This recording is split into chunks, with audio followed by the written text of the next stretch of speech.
and how to use them. But before that, let us introduce ourselves. My name is Dina Putu Amianjani, number absent 32. My name is Dika Sita. I'm number 27. My name is Putu Dimba Pratama, number 18. Okay, before we start the presentation, I will invite you guys to play a game with me. This game called Say the Animal on Time. In this game, you have to say the animal mentioned on the videos with a beat. You get it? Yes, okay. Go.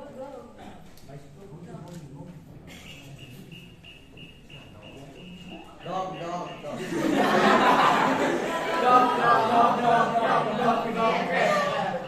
One, two, three, go. There is a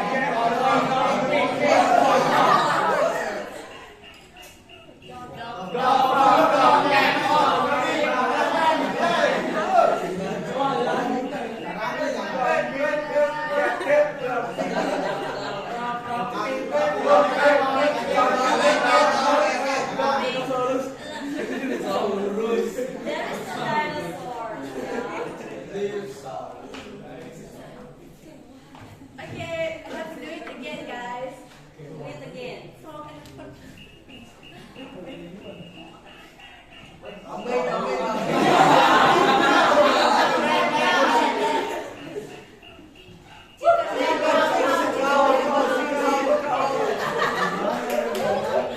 Giraffe, chicken cow, lamb, chicken cow, giraffe. Hen ya, hen itu.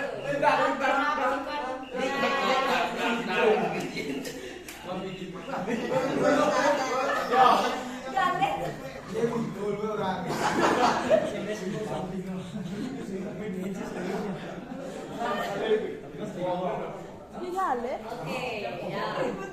Ternyata kalian ribet juga ngomongnya because it's quite fast ya. So that's not kambing, that's sheep ya. So and then the last one is apa tadi ya yang terakhir itu kalian bilang apa? Not chicken. Chicken itu adalah anak ayam. So ayam betina hen. Kalau ayam jantan rooster. Ya, roosters. Okay. So yeah. Okay, before we continue, let me tell you something. Have you ever said but, then, and in conclusion, choose are connected? And have you ever said you will study or you should try again? That's our modern verb. So actually, we usually use both of them in daily conversation. Now let's start with connectives. Connectives are words that connect ideas. Without connectives, our sentence can go confusing, disconnect, or simple. With connective, our ideas become more logical and easy to follow. In advancing this, connectives are not just about grammar, but also about how we think and explain ideas. Now is sequencing connectives. Sequencing connectives are used to show order or step. We usually use them when we want to explain a process, telling a story, or giving instruction. For example, if we want to know how to cook or how to study effectively, we need sequencing words so the listener can understand the order. Words like first, then, after that, and finally help the listener follow the process step by step. Without sequencing, the explanation will feel messy and unclear.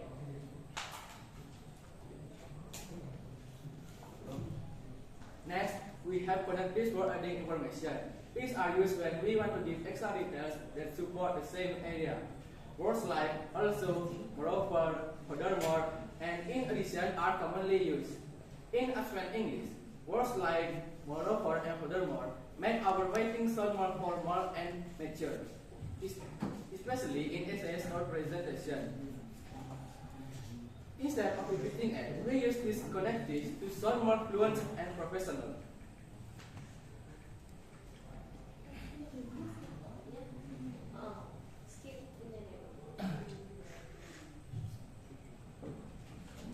Atau can you back to the words please?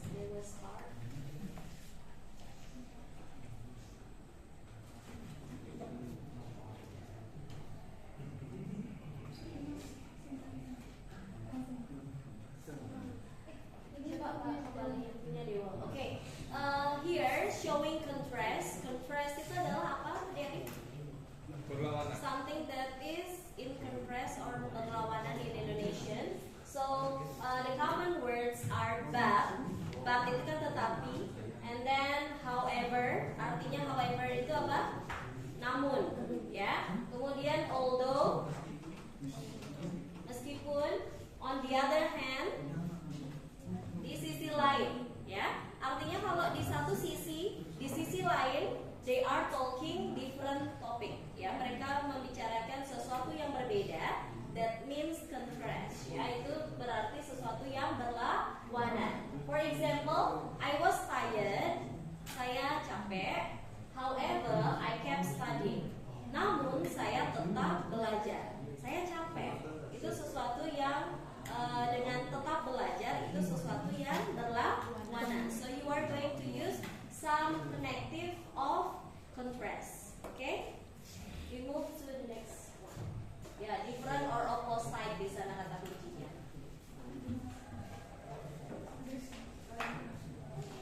Lastly, connectives are also used for summarizing. Summarizing connectives like in conclusion. To sum up, an overall used at the end of a text or presentation. Their function is not to repeat everything, but to highlight the main idea only.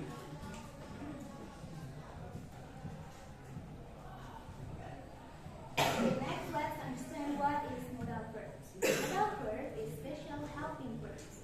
They use to show the speaker attention toward an action.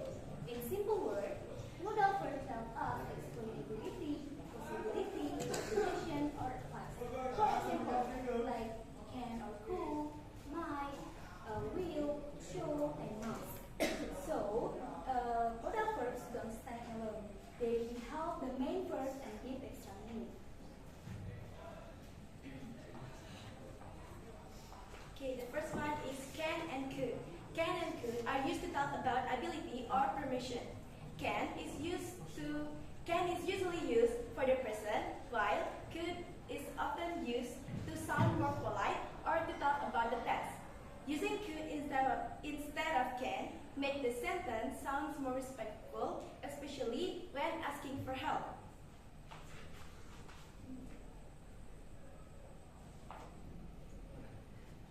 Modal verbs may and might. May and might are used to express possibility. They are used when we are not completely sure about something. In general, may shows a higher possibility and might shows a lower possibility.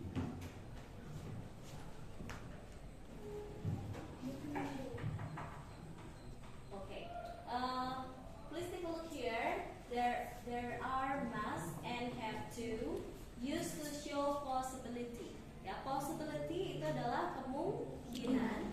Kemudian the function, please take a look over there. Must stronger. Ya, kalau must itu lebih kuat dia. Rule or obligation. Biasanya berupa aturan atau kewajiban, gitu ya. Kemudian have to, dia juga termasuk obligation, tapi because of situation, terkait dengan situasi tertentu, gitu ya. Okay, you can take a look here for the example to make it clearer. You must follow the rule. You must follow the rules. Artinya dia ajakannya atau keharusannya itu lebih kuat, gitu ya. I have to finish my homework. Saya harus menyelesaikan PR saya. Itu kewajiban yang berdasarkan situasi sebagai siswa, gitu ya. Jadi I have to finish my homework. Boleh kok kalian gak nyelesain, tapi pastinya ada konsekuensinya, gitu ya. Jadi berdasarkan situasi kalian. Kemudian tapi kalau must, you must obey the rule. Kalian harus mengikuti aturan itu atau mentaati aturan itu. Jadi benar-benar yang strict, ya, yang benar-benar tegas gitu. For example, you must stop smoking. Kamu harus berhenti merokok unless you will die soon. Kalau enggak nanti kamu bisa mati, gitu ya, segera, gitu ya. Kemudian kalau you have to stop smoking, terserah kamu. Maksudnya itu sejenis saran, tapi balik lagi ke kamu, gitu ya. Situasinya